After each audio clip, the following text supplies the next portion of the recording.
Well, we are, of course, talking a lot with people in Lismore a year on from those devastating floods. For some, they're still picking up the pieces, hoping they'll be able to rebuild their lives.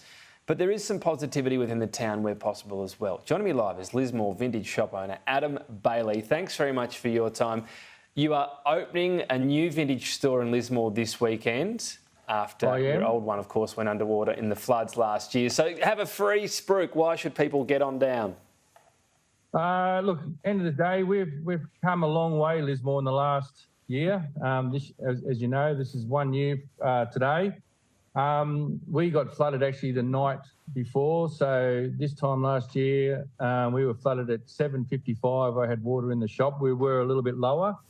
So I've just purchased myself a new building in the CBD and giving it another go. So now it's my building, and we're excited to reopen this Saturday and see Lismore thrive again.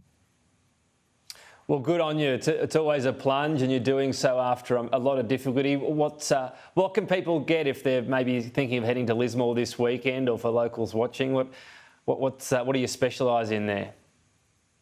We've got everything. We've got antiques, collectibles, vintage. We've got quite a plethora of different things. We are a little bit different than any other antique or vintage store you've ever been to.